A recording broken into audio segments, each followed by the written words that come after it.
Je vais seul avec lui à la montagne.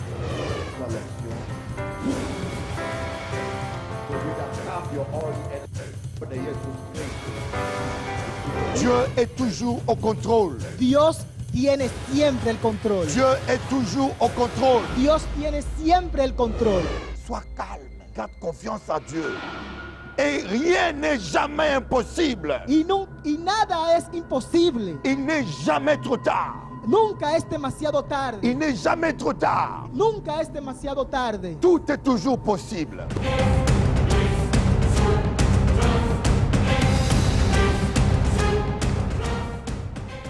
Je dis bonjour aux frères et sœurs. Je dis bonjour aux auditeurs, auditrices du Canadis. C'est avec une joie ce matin que je suis avec vous. Je dis bonjour aux Guadeloupéens, la Martinique, la Caraïbe, la Guyane, la France. Amen. Alors ce matin, je vais vous présenter l'homme de Dieu, serviteur de Dieu, Bishop Eli. Je crois que ce matin, vous allez recevoir quelque chose de la part de Dieu. Alors préparez-vous, soyez attentifs parce que Dieu a un mot pour vous ce matin. Dieu a un mot pour vous ce matin. Soyez attentifs. Amen. Je vais prier. Tendre Père, je porte devant toi, Seigneur, ton peuple, Seigneur. À travers cette émission, Père, je te demande vraiment de toucher ce peuple, Seigneur. Un peuple qui a besoin de toi, Seigneur. Un peuple qui a soif et faim de toi, Papa. Ô Dieu de paix, Dieu de grâce, agis pour la gloire de ton nom ce matin, Seigneur mon Dieu. Ce matin, nous voulons voir ta gloire, Seigneur. Oui, nous voulons voir ta gloire, Seigneur mon Dieu, Papa. Ô Seigneur, ton serviteur que tu connais encore mieux que lui-même, Seigneur Dieu. Alors agis, Seigneur mon Dieu. Béni sois-tu, Papa. Dans le doux nom précieux de Jésus-Christ que je t'ai prié. Amen. Amen. Amen. Gloire à Dieu. C'est un grand plaisir, un grand bonheur de passer cette matinée avec vous pour partager la parole de Dieu. Je salue tous les téléspectateurs de Canal 10 et des KMT. Je tiens à bénir tous les Guyanais qui me suivent aussi, sans oublier l'île de la Réunion où nous allons aller bientôt. Je viens bientôt à l'île de la Réunion. Aujourd'hui, nous allons partager un message spécial qui s'intitule « L'onction toute suffisante ». L'onction toute suffisante. Et j'aimerais que nous puissions comprendre l'importance de l'onction dans la vie d'un enfant de Dieu. L'importance de l'onction et pourquoi il faut toujours garder l'onction. Pourquoi il faut veiller sur l'onction. Pourquoi il faut garder l'onction. Parce que l'onction nous apporte beaucoup de choses inimaginables. Jésus-Christ dit, sans moi, vous ne pouvez rien.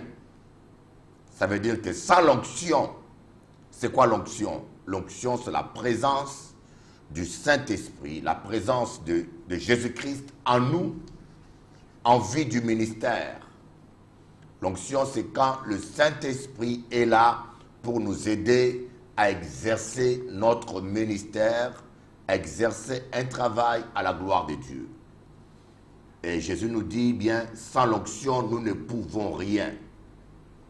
Et dans l'évangile de Jean, Jésus-Christ va dire, il est avantageux pour vous que je m'en aille. Il est avantageux pour vous que je m'en aille. Car si je ne pars pas, le Saint-Esprit ne viendra pas. Le consolateur ne viendra pas. Donc, la présence de l'onction est plus avantageuse que la présence de Jésus-Christ sur terre. Donc, Jésus avait jugé même nécessaire pour les disciples qu'ils ne soient pas là pour que l'onction vienne habiter. Parce que quand Jésus-Christ était sur terre, toute la plénitude divine était en lui. Toute la plénitude. Il ne pouvait avoir aucun autre prophète exerçant avec l'onction prophétique. Il ne pouvait avoir aucune autre personne agissant avec l'onction à part lui parce que toute la plénitude était en lui. Et quand Jésus avait envoyé les disciples, il leur avait donné le pouvoir, mais pas communiqué l'onction. Il ne leur avait pas communiqué l'onction, il leur avait donné le pouvoir. C'est deux choses différentes, le pouvoir et l'onction. C'est comme moi, la gendarmerie peut me donner un pouvoir, une autorité d'aller exercer une tâche. Le gouvernement peut me donner un pouvoir d'exercer une tâche. Pendant l'exercice de cette tâche-là, avec mon mandat, mon papier ou mon mandat d'arrêt, je représente l'autorité, mais je ne suis pas l'autorité. Quand vous avez un pouvoir, vous marchez avec l'autorité du Seigneur, mais vous n'êtes pas obligé d'avoir l'onction sur vous. C'est comme Élisée qui a donné les bâtons à Géasi. Il n'a pas donné l'onction à Géasi, il a donné le bâton, le pouvoir. C'est important parce que des fois, dans nos églises, nous confondons les deux choses. Alors, l'onction est vitale et très importante. Si nous avions compris tous l'importance de l'onction, je crois que nous allons commencer à faire attention à tout ce que nous disons, à tout ce que nous faisons, parce que le Saint-Esprit, ce n'est pas une chose, ce n'est pas une force impersonnelle comme disent les témoins de Jéhovah. Le Saint-Esprit est une personne. Les gens de la secte des témoins de Jéhovah, en jugeant le Saint-Esprit d'une force impersonnelle, ils l'ont attristé. Et voilà pourquoi ils n'ont pas de puissance. Ils ne peuvent pas prier pour les malades. Ils ne peuvent pas chasser les démons. Ils n'ont pas de puissance. Parce qu'ils ont chassé le Saint-Esprit. Quand vous ne respectez pas le Saint-Esprit, il s'en va, il se retire. Et même certains chrétiens n'ont pas de puissance parce qu'ils ne respectent pas le Saint-Esprit. Mais le Saint-Esprit désire être avec vous. Le Saint-Esprit désire marcher avec vous. J'ai tellement entendu des gens qui veulent l'onction et qui vont d'une église à une autre à la recherche d'onction, qui vont d'un pasteur à un autre à la recherche d'onction et qui pensent qu'il y a un homme de Dieu qui a tellement d'onction qui pourra leur imposer les mains pour qu'ils reçoivent l'onction. Jésus n'a pas demandé d'aller chercher l'onction auprès des hommes. Il a dit que celui qui a faim et soif vienne prendre de l'eau de vie. Que celui qui a faim et soif, que celui qui a soif, qu'il vienne prendre de l'eau de vie. La source de l'onction, c'est Jésus. Jésus est la source d'eau vive.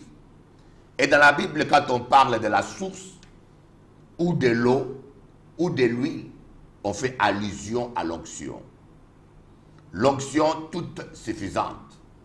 L'onction est toute suffisante pour ta guérison.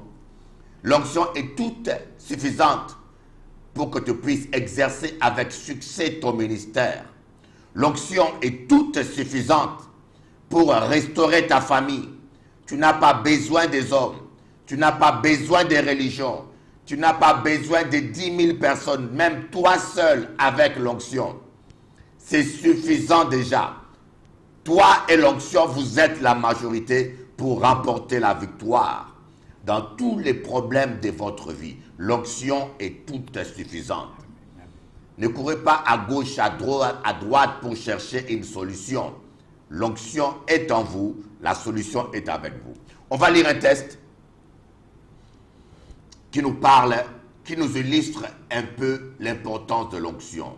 Je vais d'abord lire tous les textes dans 2 Rois chapitre 4, du verset 1 au verset 6.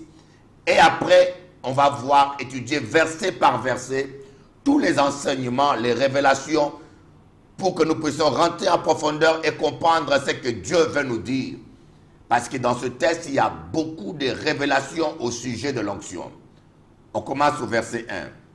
Je vais lire. Une femme.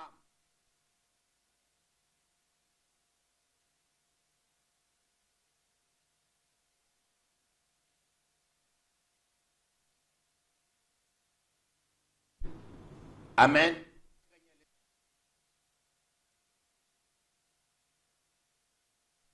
Et en faire ses esclaves. Je vais relire là. Une femme d'entre des femmes, des fils, des prophètes cria à Élisée en disant, ton serviteur, mon mari, est mort. Et tu sais que ton serviteur craignait l'Éternel. Or, le créancier est venu pour prendre mes 2 enfants et en faire ses esclaves. On va au verset 2, je vais vous le lire. Élisée lui dit, que puis-je faire pour toi? Dis-moi, qu'as-tu à la maison? Elle répondit, ta servante n'a rien du tout à la maison qu'un vase d'huile. Le verset 3, qu'un vase d'huile. Et il dit, va demander au dehors des vases chez tous tes voisins, des vases vides, et n'en demande pas un petit nombre. C'est beau. Va demander au dehors. Amen. Verset 4. Quand tu seras rentré, tu fermeras la porte sur toi et sur tes enfants. Tu verseras dans tous ces vases et tu mettras de côté ceux qui seront pleins. Le dernier verset 5 et 6. Alors, elle le quitta, elle ferma la porte sur elle et sur ses enfants. Il lui présentait les vases et elle versait. Lorsque les vases furent pleins, elle dit à son fils, présente-moi encore un vase. Mais il lui répondit, il n'y a plus de vase, et l'huile s'arrêta. Amen. Voilà un passage qui nous illustre l'importance de l'onction. L'huile ici représente l'onction. Le samedi dernier, je vous avais dit, il y a des talents en vous. Que personne vous dise que vous êtes un nul. Et je te parle à toi, mon frère. Je te parle à toi, ma soeur, mon ami. Même aux téléspectateurs païens. Vous êtes une créature de Dieu. Et en vous, il y a des talents. Vous avez des potentiels. Ne cherchez jamais à faire comme un autre. Cherchez ce que Dieu a mis en vous. Et vous serez le meilleur dans le ministère, dans le travail que Dieu vous a prédestiné. Il y en a qui sont appelés à être footballeurs, d'autres sont appelés à être pasteurs, d'autres sont appelés à être ingénieurs, d'autres sont appelés à être musiciens, d'autres peintres. Si tu n'es pas appelé à être musicien, ne fais pas la musique, mon ami. N'essaye pas de faire la musique parce que ça rapporte. Tu n'es pas Michael Jackson. Chacun a son talent. Imaginez-vous Einstein qui veut faire du football. Ce serait le plus mauvais footballeur de tous les temps. Lui, il était fait pour les sciences mathématiques et les sciences physiques. Vous avez un talent. Vous avez des talents en vous. Mais si on va développer un autre aspect, l'onction, l'huile ici, on verra une autre plus grande dimension. L'huile ici représente l'onction. Nous allons étudier verset par verset pour comprendre qu'est-ce que le Seigneur veut nous révéler dans ce passage. Dans ce passage, quand j'ai relu ce passage à la maison, le Saint-Esprit a commencé à me parler sur l'onction. On verra le verset 1. Je vais demander au technicien de nous montrer le verset 1 seulement. 2 Rois 4, le verset 1. 2 Rois 4, verset 1. Il y a un enseignement dedans que Dieu nous montre qui est très très important sur la puissance, l'importance de l'onction prophétique, la protection que nous avons grâce à l'onction prophétique. Quand nous gardons l'onction prophétique en nous, le verset 1 dit quoi? On va étudier d'abord le verset 1 qui dit quelque chose de très important. Une femme d'entre les femmes, des fils, des prophètes cria à Élisée en disant, ton serviteur, mon mari est mort, et tu sais que ton serviteur craignait l'Éternel. Or, le créancier est venu pour prendre mes 2 enfants et en faire ses esclaves. Amen. On va d'abord étudier le verset 1 et après on ira au verset 2. Dans le verset 1, le Saint-Esprit m'a dit, ce verset nous montre l'importance de la protection qu'apporte l'onction prophétique. Et vous savez, lorsque vous acceptez Jésus-Christ, vous devenez marié avec l'onction. Un homme qui est marié avec une femme devient une seule chair. Et un homme qui accepte le Saint-Esprit devient avec le Saint-Esprit un seul esprit. Donc lorsque vous recevez l'onction prophétique, vous devenez comme cette femme, mariée avec l'onction prophétique. Votre mari, c'est l'onction prophétique. Vous êtes comme une épouse, l'épouse du Christ.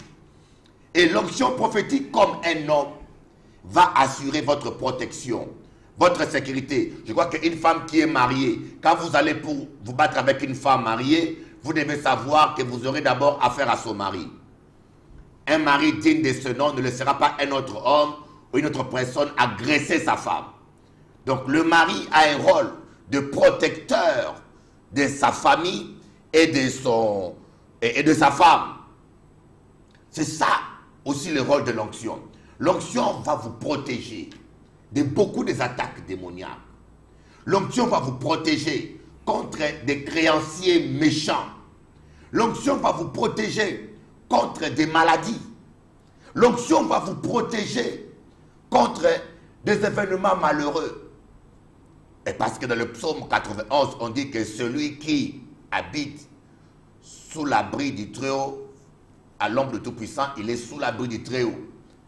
Il ne craindra ni les fléaux. Donc celui qui habite marié avec l'onction, celui qui habite sous le Très-Haut est synonyme, revient au même à dire que celui qui est marié avec l'onction, celui qui est marié avec l'onction prophétique, aucun malheur ne s'approchera de ta tente. Aucun fléau, aucun malheur ne t'atteindra, aucun fléau ne s'approchera de ta tente. 10 000 tomberont à ta 1000 tombera à ta gauche, 10 000 à ta droite. Tu ne craindras pas aucun malheur. Pourquoi? Parce que tu es marié avec l'onction prophétique. Et l'onction prophétique va vous préserver des accidents. L'onction prophétique va vous garder de beaucoup de malheurs. Et vous allez constater que cette femme-là avait sa dette depuis longtemps. Mais le créancier qui est l'image de Satan ne pouvait pas venir prendre ses enfants en esclavage tant que son mari, le prophète, était vivant. Et quand le prophète est mort, le créancier a eu le courage et la force d'aller attraper les enfants, à chercher à attraper les enfants de cette femme. Et quand vous vous séparez de l'onction prophétique par le péché, quand vous péchez contre Dieu, vous vous séparez de l'onction prophétique, la mort spirituelle entre en vous et Satan va venir réclamer des choses qui vous appartiennent. Le créancier qui est le diable, un voleur, il est méchant. Il vient que pour détruire. Et voilà pourquoi beaucoup de malheurs arrivent à beaucoup des enfants de Dieu. On dit, mais comment le Seigneur vous dit dans sa parole, aucun malheur ne t'atteindra. Aucun malheur. Tu marcheras sur le lion et l'aspic. Ils ne te nuiront pas. Dieu va ordonner à ses anges de te porter sur leurs mains. Aucun malheur ne t'atteindra. Mais comment, tant de malheurs atteignent les chrétiens? C'est parce que nous donnons accès aux démons. Nous donnons accès aux démons. Comment donnons-nous l'accès aux démons? Quand nous péchons. Quand nous péchons, le prophète meurt. Notre mari, le prophète meurt. Nous ouvrons une porte aux puissances des démons. Nous ouvrons une porte aux puissances sataniques. Et le diable qui rôde comme un lion profite pour venir nous détruire. Et en fin de compte, c'est souvent l'ignorance qui nous dit, des fois nous appelons le pasteur au secours, nous appelons un homme au secours, c'est bien d'appeler le pasteur. Mais il y a mieux qu'appeler le pasteur, c'est se repentir. Celui qui se garde, l'ennemi ne le touche point. Celui qui se garde, écoute-moi, si tu te gardes dans la sainteté, l'ennemi ne pourra pas te toucher. Et celui qui se garde, c'est celui qui garde l'onction, qui garde la communion, qui garde l'onction vivante dans sa vie. Amen. Gardez l'onction. Je me rappelle de l'histoire d'un homme. Un homme qui avait 80 ans ou 90 ans, que j'ai rencontré à Drouet. J'étais allé le voir avec la sœur Brigitte de TV Christ. Et on était là. Et cet homme-là a déjà 80 ans ou 90 ans. Dieu m'a beaucoup béni, je suis heureux. Et il m'a donné certains témoignages qu'il a vécu dans sa vie. Il m'a dit, lorsqu'il était jeune en Italie, il est français d'origine italienne. Lorsqu'il était jeune en Italie, il creusait des trous au bord d'un chantier où il y avait une montagne devant. Ils étaient en équipe et chaque ouvrier avait un emplacement où il devait creuser le trou. Et pendant qu'il creusait son trou, il a entendu une voix audible qui lui a dit « Quitte là où tu es ». C'était l'onction prophétique. Il a regardé à gauche, il a regardé à droite, il n'y avait personne. Il s'est dit peut-être qu'il est en train d'halluciner. Il continue à creuser, la voix dit deuxième fois « Quitte là où tu es ». Et après il a dit « Seigneur, si c'est toi qui m'appelles, permets que le chef des chantiers me déplace. » Amen. Au même instant, le chef des chantiers l'a appelé, lui a donné un autre endroit. Et malheureusement, cet homme, il a envoyé un autre jeune à sa place. Et dès que le jeune est allé à sa place, quelques minutes après, il y a eu un coulement de terre. Et cet homme-là a été enterré vivant. Les bruits sont répandus partout que c'est lui qui était mort. Parce que les gens pensaient que c'était lui qui était à cette place-là. Après, ils se sont rendus compte que ce n'était pas lui. Et il m'a dit, ce qui m'a fait seulement mal au cœur, cet homme-là était trop jeune. Si j'avais obéi à Dieu sans exiger qu'on me déplace, il n'y aurait eu personne à sa place. Voilà comment l'onction peut nous sauver des vies. Voilà comment l'onction peut vous protéger des catastrophes. Et dit encore un autre jour, quand il avait une cinquantaine ou une quarantaine d'années, il travaillait maintenant à Droué, dans les chantiers de charbon. Il a trouvé un travail qui était très rentable. Et quand il a commencé le travail, une voix encore lui a dit, une voix audible, lui dit, quitte ce travail. Il dit, mais Seigneur, je vais trouver un travail, j'ai besoin d'argent. La voix répète, quitte ce travail. Il a dit, bon, ok. Avec l'expérience que j'ai déjà eue, j'ai intérêt à obéir. Il est allé voir le chef du chantier, lui a dit, écoutez, je quitte ce travail. Le chef du chantier était étonné parce qu'il s'était très bien payé. Il dit, mais tu viens de commencer. Il dit, non, excuse-moi. Il a expliqué qu'il voulait travailler plus près de sa maison parce qu'il ne voulait pas expliquer qu'il y avait une voix qui lui parlait parce qu'on n'aurait pas compris. Et après, il a quitté son travail. Un mois après, il a appris. Tous les gens qui travaillaient à l'endroit où il travaillait sont tous morts. 13 personnes ont été brûlées vifs, morts. Il y a eu une explosion de gaz exactement à l'endroit où il travaillait.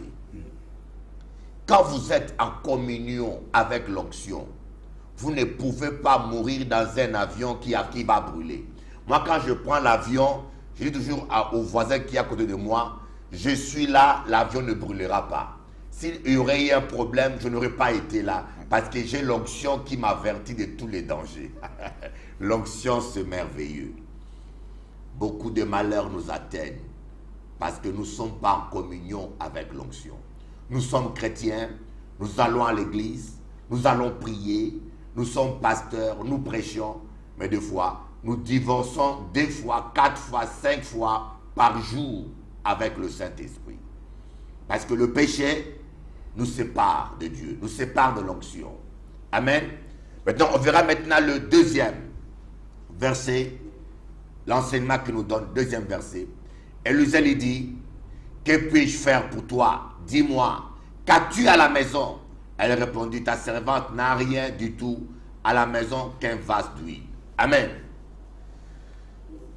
Elle répondit, ta servante n'a rien du tout à la maison qu'un vase d'huile. Qu'as-tu à la maison? Que puis-je faire pour toi? Dis-moi, qu'as-tu à la maison? Il y a 2 questions. Que puis-je faire pour toi? Dis-moi, qu'as-tu à la maison? Ça veut dire quoi? Le Seigneur veut t'aider. Le Seigneur veut t'aider. Élisée ici est l'image, le symbole de Jésus-Christ en chair. Il est là. Des fois, quand nous perdons la communion avec l'onction, Jésus est là sur ton trône. Il est désolé, il veut t'aider. Il est à la porte, il frappe. N'est-il pas écrit que le Seigneur est à la porte, il frappe? Si quelqu'un attend sa voix, l'ouvre la porte de son cœur, il rentrera. Le problème, parfois, le Seigneur est à la porte, il frappe. On n'ouvre pas la porte, mais on prie.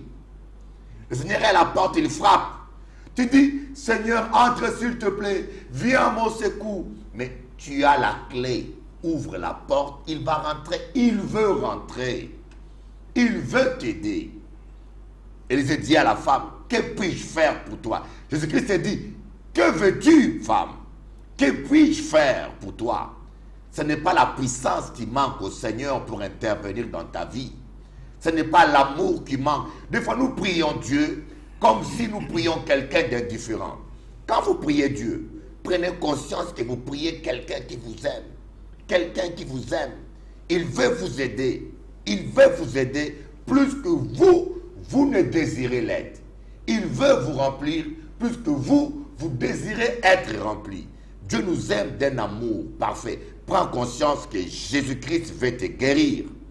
Jésus-Christ veut te consoler. Il veut te libérer. Amen.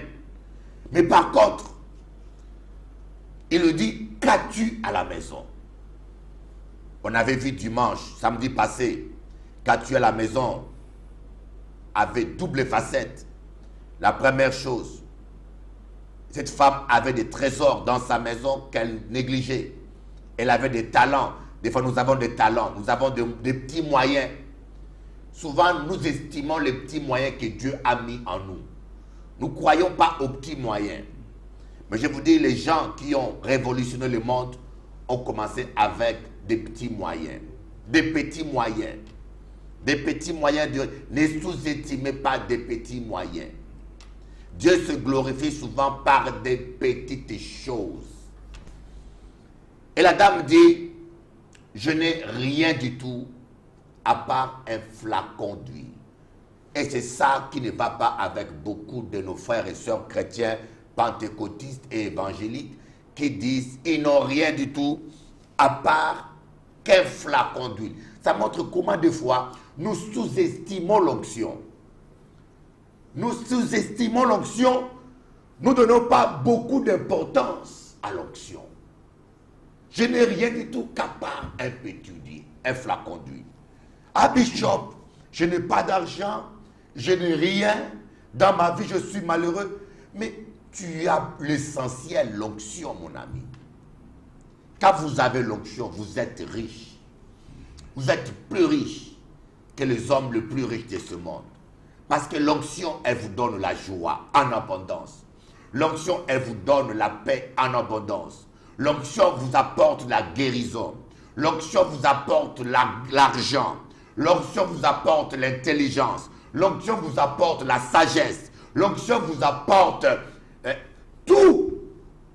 Alors elle dit, je n'ai rien du tout à part un flacon d'huile. Alors qu'il devait dire, j'ai tout suffisamment parce que mon flacon d'huile, aussi petit qu'il soit, dedans, il y a tout. Ne sous-estimez pas l'onction dans votre vie. Des fois, nous allons à gauche, à droite, chercher l'argent, chercher le bonheur, alors que l'onction qui est en vous, elle a tout. C'est l'onction qui a tout créé. Dieu a dit des paroles et l'onction a exécuté. Dieu a dit que la lumière soit et l'onction a créé la lumière. Dieu a dit que la terre, il prononçait des paroles et l'onction créée. Effectivement, il ne pouvait pas voir des miracles dans sa vie tant que cette femme sous-estimait l'onction. Tant qu'il avait un langage négatif, je n'ai rien du tout. Et vous savez, la puissance de Dieu ne se manifeste pas par un langage négatif. La puissance de Dieu se manifeste seulement quand vous parlez avec foi. La puissance de Dieu est semblable à un central électrique. Quand il y a un central électrique, il n'est pas relié à aucun appareil. L'électricité ne peut pas passer. Quand vous avez l'onction en vous, mais vous n'avez pas la foi, vous sous-estimez l'onction qui est en vous. Mes frères, vous n'allez pas expérimenter la puissance de Dieu. Tel un fil électrique, les paroles que nous confessons véhiculent l'onction, la puissance de Dieu.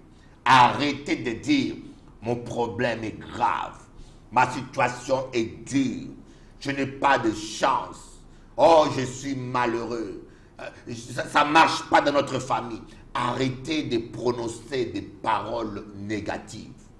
Au contraire, manifestez votre foi en confessant des paroles de foi et l'onction qui est là va exécuter tout ce que vous confessez. nous sous-estimons beaucoup l'onction que nous avons. Dieu a mis à nous un flacon d'huile, l'onction. Et des fois, nous pensons que c'est tel homme de Dieu qui changera ma vie.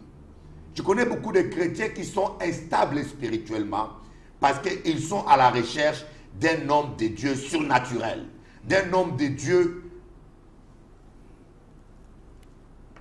extraterrestre. Mais vous avez l'onction déjà en vous. Obéissez à Dieu. Écoutez l'onction qui est en vous. Si l'onction vous dit, va vers cet homme-là, par lui je vous bénirai, par lui je te guérirai, oui. Mais ne va pas d'une église à une autre par la chair, à la recherche de je ne sais quel miracle. Ça c'est l'ignorance. L'onction qui est en vous, elle-même vous enseignera. Elle-même peut te guérir. Elle-même peut te restaurer. Tu n'as pas rien. Tu as l'essentiel. L'onction de Dieu. Il n'y a que des hommes nuls qui vont te traiter de nul. Nul plus nul n'égale pas nul. Nul multiplié par nul donne plein. Amen. Il n'y a que des hommes nuls qui vont te voir nul. Alors ne donne pas l'importance à ce qu'ils disent. On verra le verset 3. Elle nous apprend quelque chose encore de plus important de l'onction. Il dit quelque chose de très important ici. Il dit, va demander au dehors des vases chez tous tes voisins, des vases vides, et ne demande pas un petit nombre. Va demander au dehors des vases chez tous tes voisins, des vases vides, et ne demande pas un petit nombre. Ça veut dire quoi? La première chose, Jésus-Christ a dit, jusqu'à présent, vous n'avez rien demandé. Dieu peut faire au-delà de ce que tu t'imagines. Notre Dieu est riche, mon ami. Notre Dieu est un multimilliardaire. Et nous sommes ses héritiers. Et ce n'est pas de la poésie que je vous fais, mais c'est la réalité. Tu es un homme, une femme riche. Oh, tu es un co-héritier de Christ. Voilà pourquoi l'apôtre Paul dit dans Éphésiens chapitre 1, je prie Dieu nuit et jour pour qu'il vous donne un esprit de révélation et de sagesse afin que vous sachiez quel est l'héritage qui s'attache à notre appel. La santé, c'est pour toi. Bill Gates, c'est un homme qui est bon. C'est un homme qui est bon. Hein? C'est un homme que j'apprécie beaucoup parce qu'il veut donner la moitié de sa fortune aux pauvres. Mais s'il n'a pas Jésus, il peut tout acheter, mais il ne peut pas acheter la santé. Il ne peut pas acheter la joie. Tu peux acheter à manger, mais tu ne peux pas acheter l'appétit. Tu peux acheter le sexe, mais tu ne peux pas acheter l'amour. Tu peux acheter la voiture, mais tu ne peux pas acheter la paix. Tu peux acheter des maisons, mais tu ne peux pas acheter le sommeil. Tu as tout avec l'onction. L'héritage. Demandez tout ce que vous voudrez et cela vous sera accordé. Mais par contre, le prophète Élisée lui dit, va voir tes voisins. C'est important. C'est une clé importante. Dieu veut que nous soyons en communion et en bon terme avec nos voisins. C'est très important parce que parfois quand Dieu veut te bénir, il peut utiliser ton voisin. Il peut utiliser ta femme. C'est qui ton voisin? Ce sont tes enfants. Ça peut être ta femme. Ça peut être les frères et sœurs en Christ. Il y a des gens qui sont toujours en conflit avec tout le monde. Il y a des gens qui sont toujours en conflit. Dans l'église, tout le monde est méchant, sauf toi. Même le pasteur est mauvais, sauf toi. Il y a des gens qui parlent toujours mal de tout le monde. Ah, le pasteur est comme ça, ah, tel frère est comme ça. On parle toujours mal des gens, on voit toujours le mal des gens. Mais le jour où Dieu voudra te bénir, le flacon vide, tu en as besoin. Et ce flacon vide peut être ton voisin qui l'a. Parce que Dieu nous a créé qu'on soit interdépendants. La Bible dit qu'il est bon pour deux frères et sœurs de demeurer unis ensemble. C'est comme l'huile qui coule sur la tête d'Aaron et qui coule sur sa barbe. Quand on met l'onction d'huile sur une personne, l'huile coule sur la tête et puis elle passe par le bras, après par l'avant-bras et après par les doigts. Pour que le doigt reçoive l'huile, il faut que l'huile passe par le bras. Il y a des bénédictions. Pour qu'elles puissent t'atteindre, parfois elles doivent passer par ton frère. Et le problème, c'est qu'avec ton frère, tu n'es pas en communion. Tu es dans la haine. La Bible dit, soyez en paix avec tout le monde tant que cela dépend de vous. Nous devons être des artisans de paix. Si tu vois quelqu'un qui est en guerre avec toi, va chercher la paix avec lui. Tant que cela dépend de vous. Et si lui, il ne veut pas de paix, malgré ta démarche, malgré ton cœur, là tu n'y es pour rien. Mais Dieu veut qu'on soit en paix avec tout le monde tant que la paix dépend de nous. C'est important, la communion fraternelle. Et je crois qu'aujourd'hui, nous n'enseignons pas beaucoup sur la communion fraternelle. Et une grande partie des chrétiens pensent qu'ils peuvent prospérer, qu'ils peuvent vivre, que l'onction peut prospérer en eux sans mon frère, sans ma soeur. Non. Nous devons faire tout ce que nous pouvons. D'ailleurs, Jésus-Christ dit, quand vous priez et vous savez que votre frère a quelque chose contre vous, arrêtez votre prière, va chercher la paix avec ton frère. Va te réconcilier. Donc parfois, il faut arrêter la prière parce que nous prions inutilement. Tu ne peux pas prier nuit et jour alors que ta femme qui est au lit avec toi, elle est blessée, tu l'as humiliée, tu l'as insultée.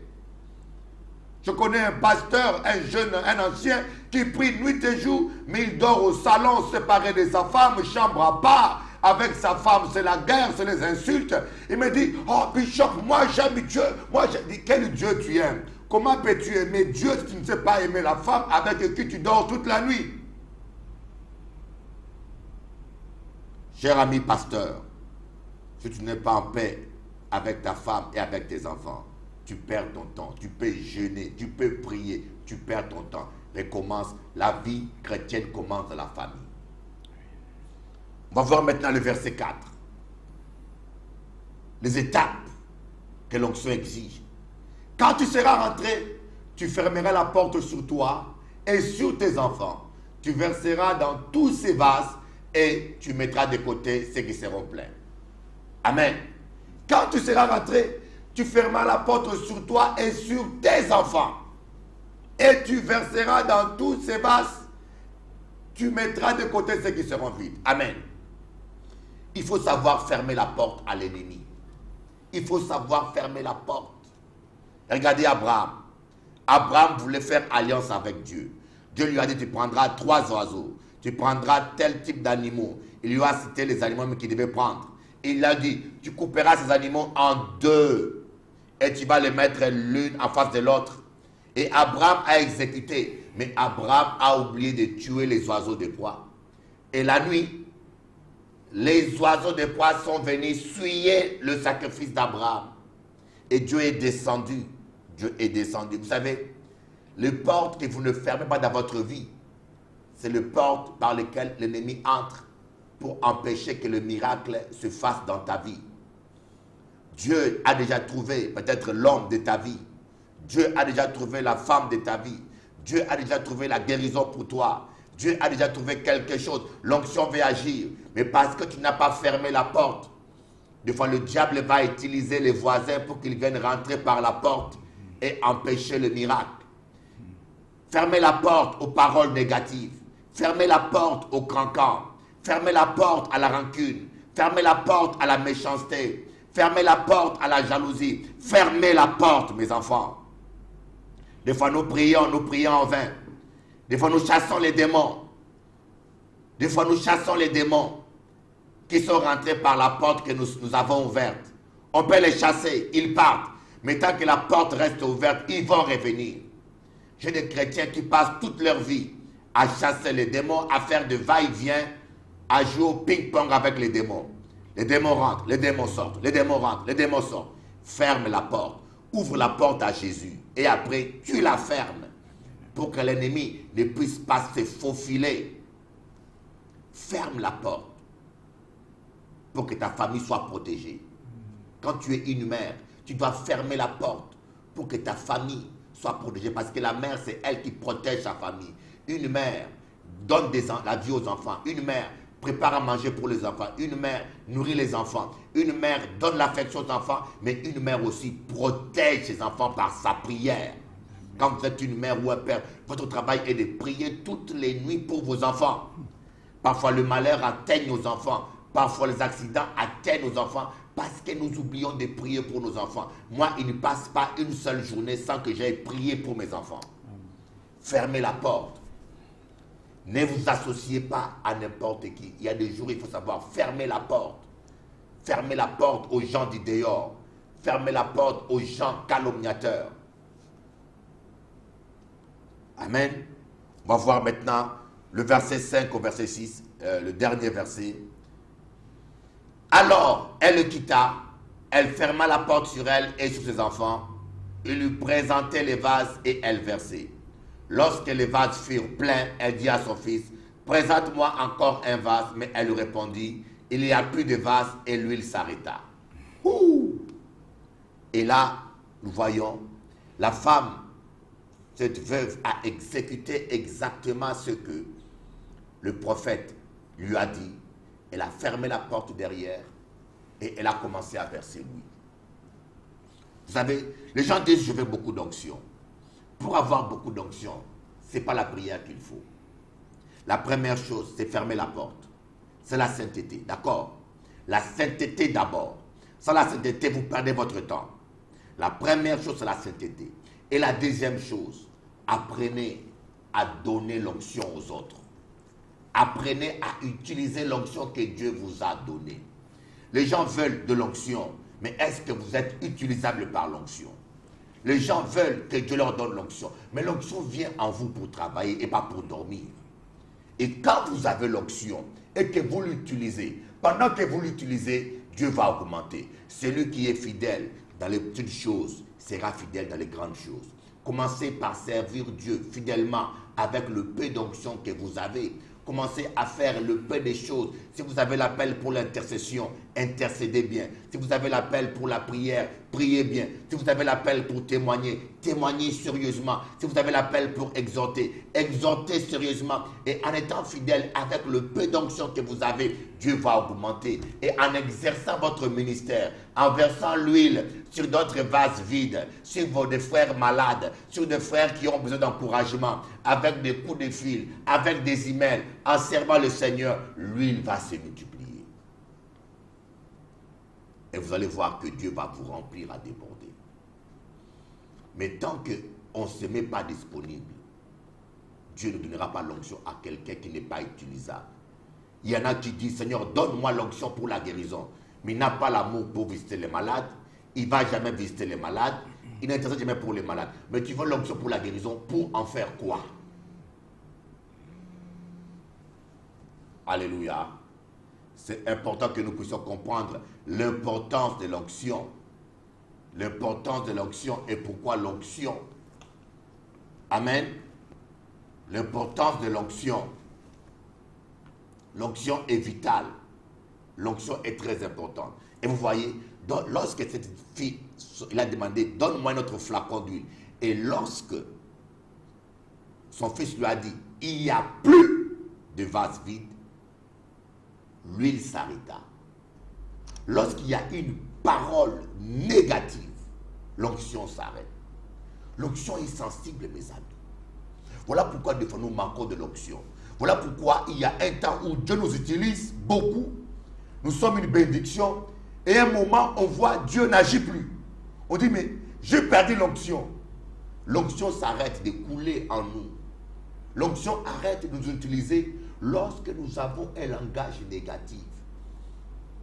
Il y a même des fidèles qui passent leur temps à critiquer les pasteurs. Ah, pasteur Elia fait ça. Pasteur Elia, qu'est-ce que tu avais à faire?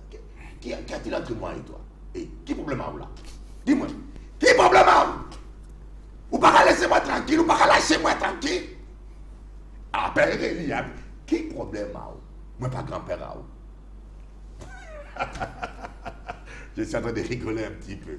Mais il y a des chrétiens qui sont compliqués. Toujours critiquer les gens. Mais chacun a son appel. En parlant trop, en médisant et en calomniant, tu es en train de couper l'onction. L'onction va s'arrêter de couler. Voilà pourquoi tu n'as plus de joie. Voilà pourquoi tu ne sens plus la même onction. Voilà pourquoi tu ne sens plus la paix. Parce que l'onction a arrêté de couler. Faites attention à ce que vous dites avec votre bouche. Sinon, vous allez empêcher à l'onction de couler.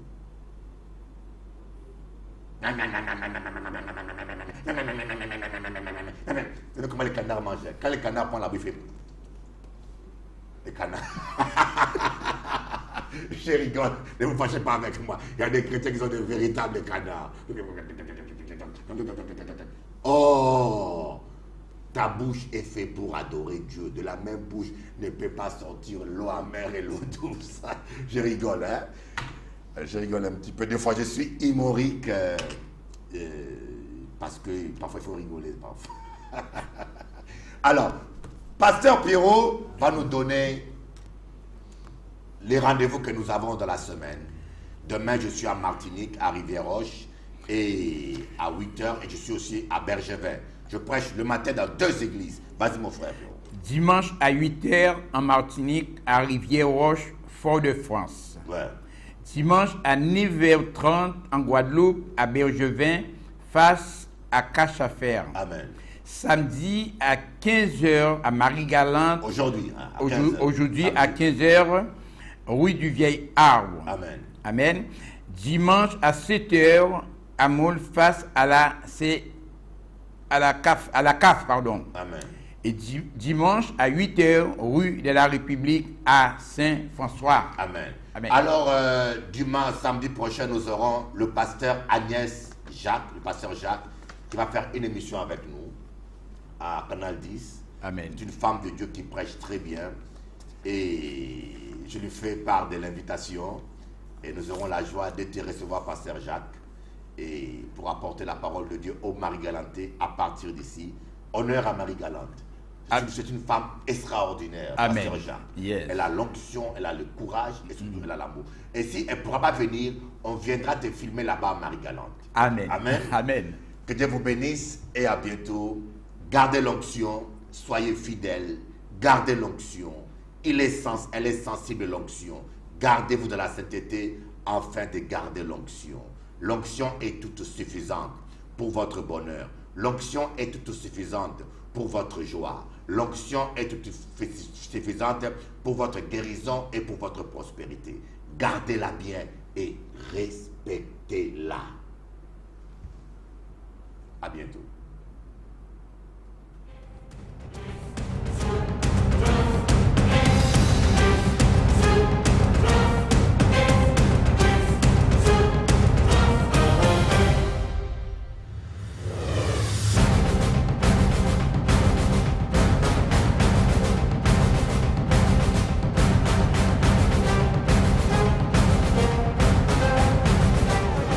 Pour connaître une vie de victoire, Para conocer una vida de victoria, Dieu te veut seul avec lui à la montagne.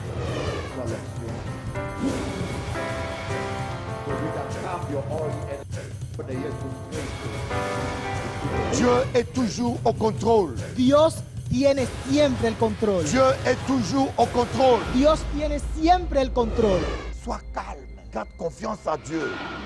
Et rien n'est jamais impossible. Y nada es imposible. Il n'est jamais trop tard. Nunca es demasiado tarde. Il n'est jamais trop tard. Nunca es demasiado tarde. Tout est toujours possible.